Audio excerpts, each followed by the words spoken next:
G'day YouTube and welcome to this episode of the Gunman. So today I'll be taking you through the prep work and paint work on this Mazda MX5. Pretty cool little car in its own way. I've always kind of liked them, but never enough to actually go and buy one and drive around. Like I kind of like them, but it's just like a little sports car that I couldn't actually drive, you know, if that makes sense to you. So either way, we'll get into it and get stuck into this job. So as you notice, it's a soft top. So any car that comes in that's a soft top, bang, straight away, you should be putting a piece of plastic over that soft top, because the last thing that you want is primer dust and filler dust all over someone's soft top, because you're just not going to be able to clean it off very well.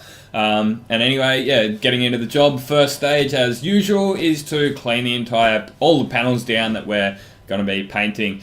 Some shops that you will work in, like the prestige ones, they will actually wash all the cars before they even get worked on, but it doesn't happen here. So I just wash the panels down myself. If they're like car yard jobs, sometimes I'll go and thinners rag them or prep sol them just to clean off any of the silicon-based like armor rolls and stuff that they use on. But yeah, average everyday cars, they don't usually cover them in armor roll, thank God. So yeah, next step, we'll do a bit of masking around the surrounding panels. You obviously notice I put a bit of paper over the window because the window was down from when the panel beater did his remove and refit, the removing of the parts on the door. And yeah, so the prime work's obviously already done. I didn't include that step on this just because I didn't get footage of it. And yeah, usually most of the time we'll just do like a big batch of prime ups the night before. There might be 5 to 8 jobs. We'll prime it all up at once, come into work and paint as many as we can the next day. Yeah, I mean, most of the time in the shops I worked in, you've just got one primer that you use and it's a certain colour. So some people will be looking at this and saying, why are you using a dark grey primer on a white car? It's just the primer we use. Like, we use Challenger primer. It's a pretty cheap primer, but man, it definitely outperforms for its price, you know. It's around $100 for a kit, so it's very cheap, but it sands down really easily, gets a nice build to it. I find you're better off actually using it without reducer, so no thinners in this primer.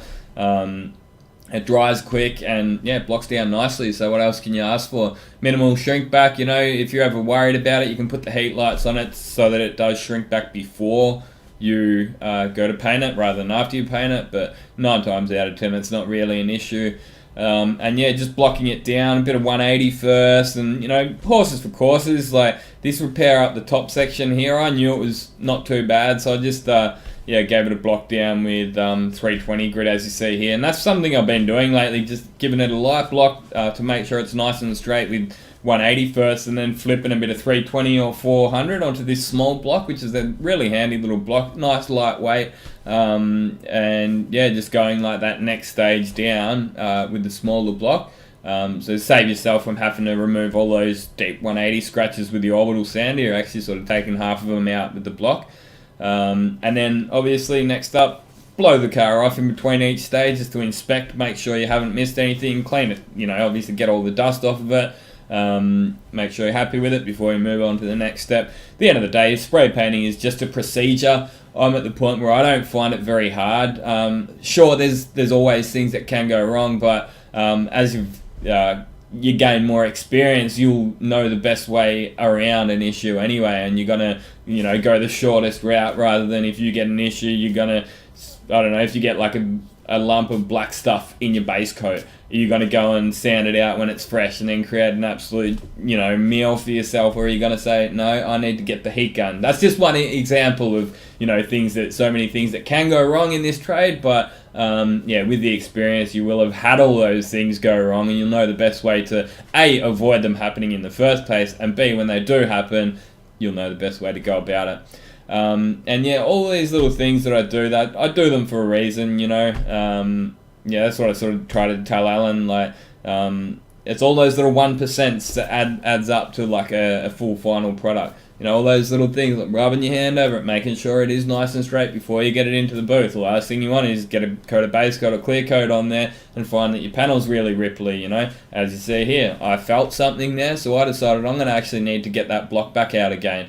9 times out of 10, I actually don't usually wet check my panels. I'll get a coat of primer on. Sometimes I'll look down the side of the car when it's got a wet coat of primer on. I'll say that's going to need a bit more attention. And yeah, another thing I've had people mentioning a little bit of lately, why don't you cross up your blocking, you know? And I was taught the same way. Like when you block, they tell you cross it up. So block that way, up, down, left, right, zigzags and all that kind of stuff. And I read an interesting thread. It was actually on one of my videos. Someone said, why don't you cross-thatch your blocking? And then it wasn't even me that replied. It was someone else. And they said, watch the person that you told, that told you to cross-thatch your blocking. Watch them block. They won't do it. At the end of the day, like if a panel's straight, it's straight. A panel doesn't know if you're going up, down, and left and right. I just honour the shape of the panel. I'll directional sand 9 times out of 10. Sure, like if I'm doing a panel that's flat and it's a straight panel that goes like that, why do I want to go and cross thatch it? I might go 90% of my blocking that way, a quick cross up to make sure I haven't gone and made it, Australians will understand, like a 50-cent piece, which is like a jagged edge, just to sort of smooth it off. But yeah, just as I say, honour the shape of the panel when you're blocking. And again, that's just something that's going to come with experience.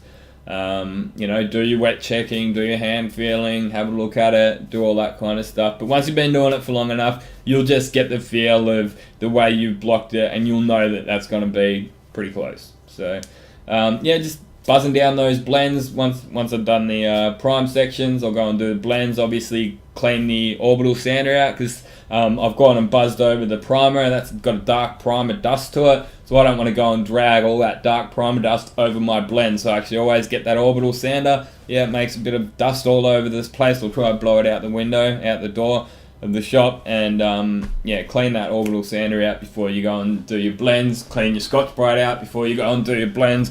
Protect the blends at all costs. The last thing you want is like bits of dark primer dust, fingerprints, anything under your blend panels, because once you've cleared over that, that's, you know, the only way to fix it is to repaint and put colour over that. So yeah, on a car like this, I did actually decide to 800 over the blends. Sometimes I'll use 600 on specific cars and colours, but Mazdas really don't put much paint on their car at all. It's like, I don't know, it's either two pissy coats or one full coat, and that's all they do. So anyone that lives in Australia, and I'm sure it's not too much different around the rest of the world, will know that Mazda paint is the worst out of any manufacturer.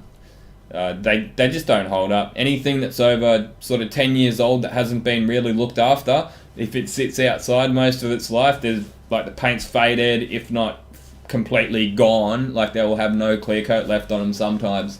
Yeah, I mean, you can look after it if you give it like a wax every 3 to 6 months or something, and you keep it covered up. Sure, you're probably going to get a bit longer out of your Mazda paint, but yeah, just your everyday drivers, Mazdas don't really last very long at all. So you're just fixing up a couple of little chips and scratches around the car. I always try to do that where I can. You know, there was actually a couple of chips on the front edge of that door. I'm not going to go and fill them up because that's going to go too far for my blend. Sure, those chips weren't accident related. Technically, you wouldn't actually have to do it, but why wouldn't you? The car's in there to be painted anyway. It's not going to take more than a couple of minutes to put a little bit of filler in there for the owner, is it? But yeah, there's obviously a line that you have to cross, and anything sort of halfway through the blend panel, anything the other side of the blend panel, I'll just touch up, and that's exactly what I did on this one. There was like a couple of chips there. I just put a bit of base coat in there, so this is a 3-stage pearl, put a bit of the white in there, and I actually did just a little bit of pearl, just puffed it over there. Doesn't look perfect, but takes the eye off a big dark grey chip that was there previously. So yeah, that's the prep work done. Just ScotchBrite around all the edges, pulling off the masking, and we'll give it a good blow down, check the colour, get it in the booth, mask it up, and paint some shit. I actually did this job probably 2-3 months ago now. So the clear coats, that I used on this, I'm not using anymore because I wasn't really happy with it. We were using previously, like around 6 months ago, maybe not even that long ago, we were using Juke Zone, Green Juke Zone Plus. They changed it. The Juke Zone Plus was made here in Australia, along with another one called Challenger. They had like a warehouse over in Sydney, and they were making some really good clears for a reasonable price, like budget clears, that sprayed at like, you know, and went down and dried, and, you know, for your everyday jobs it was great. But then they Axalta decided to stop production of it, and they wanted to get it all made in Europe. So now we're getting this garbage sent over from Europe, and it's garbage. Like the new Juke Zone, it was, I don't know, premium or something like that. That blue can that you see on the screen just there, it takes forever to dry, and yeah, I can actually get it to go down nice, but it doesn't dry. Like in a high volume shop, you need something that's gonna dry nice and quick. You know, you need to be polishing it the next day, sometimes the same day. But yeah, that's a quick look at the colour. I always usually spray the colours out. I actually do have a section over on my bench where I've sprayed out lots of different 3-stage colours. Your 2-stage metallics, I don't worry about it, because it's easy enough to just do a colour card. But with 3 stages, I'll keep a bit of a library there, and I'll say, yep, I'll walk up to this car and I'll say, that looks good. I will still always mix it up and spray it out again myself, fresh for each job, just to make sure it comes out the same. But yeah, we'll have a bit more of a chat about the clear coats as we continue on with the job. We're in the booth, we've got the edges masked up, and yeah, I'll just throw a piece of plastic over that, cut it out, tape it down, and then we'll be wiping it down with some wax and grease remover. It's actually been a while since I've done just the everyday spray painting video like this, so I hope you guys enjoy this video. Just got to the point there where I felt like I was going over and over the same thing, and maybe I probably was, and I know lots of subscribers, they don't care. Like, some people are just happy enough to see a different car being sprayed, a different colour being sprayed, even just some minor changes to my techniques and stuff like that. So yeah, at the end of the day, I make videos when I feel like it these days. I've been pretty busy lately as well with some private things in my life, like probably things that I would have told you all about, and a couple of years ago, but I just at the point where I'm over sharing all my private life stuff on my YouTube channel, so I'm sure most of you can understand that. So yeah, just slicing around the edges. Love those collab blades, awesome. Always got one in my pocket, so handy to have. Yeah, good little things. They last for ages too. So yeah, just keep the plastic nice and tight, I guess. What else can I say about masking? Like, it's sort of pretty self-explanatory. I enjoy it. I like masking. It's pretty relaxing to me.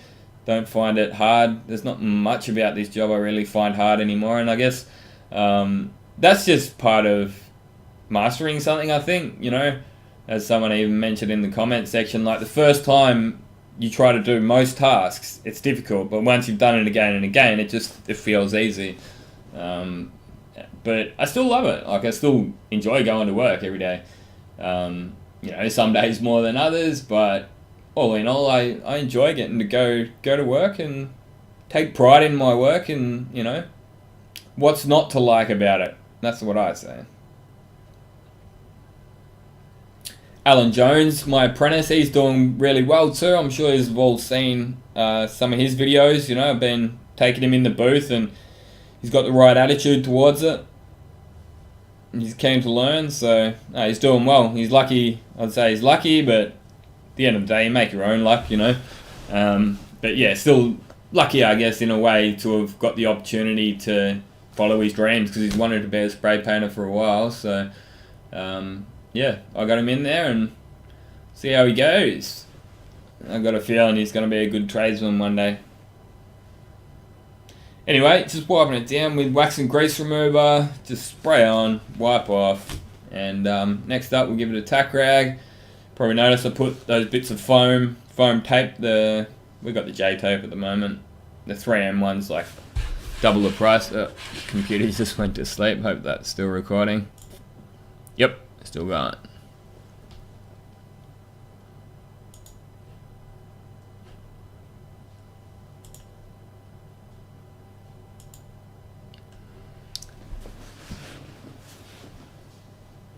So yeah, with 3-stage pearls, I've been putting down the base coat blender first, and it was like a few years ago. Like when I'm doing a 2-stage metallic, I'll always put say if I'm doing a silver, I'll put my silver down first, then put 2 coats of silver down, get it mainly covered, and then tack the blends down, tack rag the blends down, then put my 599 down on my base coat blender, and then blend into it wet.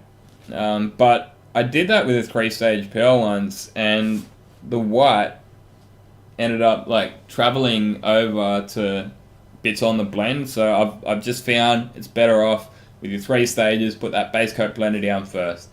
And again, some people are going to be watching this and, oh, why don't you use like a white sealer over your dark primer? You know, sure, it's all well and good. As I mentioned, you know, we use a dark primer and we don't actually have a white primer that we can use. And another part of it is, like, if you've got 5 cars there to prime up, they're all 5 different colours, you got to mix up 5 different batches. One place I worked, they did actually, and it was great. It was really handy, but they had the guy that did the prime ups who'd mix up different batches of primer for the different coloured cars. It was great for me as a spray painter, but it just doesn't happen here. So as you can see, like 2 coats, it's mainly covered. 3 coats, it's covered. It's visually covered, and the 4th coat in this instance was just to be sure, as they say. That's what I always do. Get it covered and then put another coat on, because the last thing that you want is to go outside and find out that it's see-through. But the way I looked at this job is, okay, so yeah, sure, I am putting 4 coats of colour on. It is solvent and it's drying quickly, but even if I was to put like a coat of sealer or white wet on wet down, you'd be putting 1 coat of wet on wet, and then you'd still be putting your 3 coats of colour down. So you still got the same amount of coats down. Why not just put it an extra coat of base coat, which does dry quicker than your wet on wet anyway? So that's why I do it that way. You can do it however you like. As I say in other videos, I'm not here to tell you how to do your job. You don't have to try to tell me how to do mine either. You know, I'm open to, you know, people giving constructive criticism, but if you're just out there to, you know, say, oh, you're doing it wrong, you should be doing it this way, well, I've found a system that works for me, and that's all good. That's all I need. The cars are going, looking good. It's enough to keep the boss happy. So yeah, just blending, just keeping that blend relatively small on that door. You've got some, like the handle and that little line that sort of dips down through that door to take the eye off. Always look for things like that. When you're doing your blends, just sort of things that will take the eye off your blends. You know, if I was sort of blending back the other way, if I was like painting a new fender on this car and I was blending into the door, I'd keep it under that mirror, for instance, because there's, you know, you got your mirror to sort of cast a bit of a shadow, and it's always going to sort of break it up a bit. So 4 coats of base coat, and this is the pearl coat, so it's just mixed with 599, which is the intercoat basically, just like base coat binder mixed with a bit of pearl, and then just go a little bit further out from where you've blended it.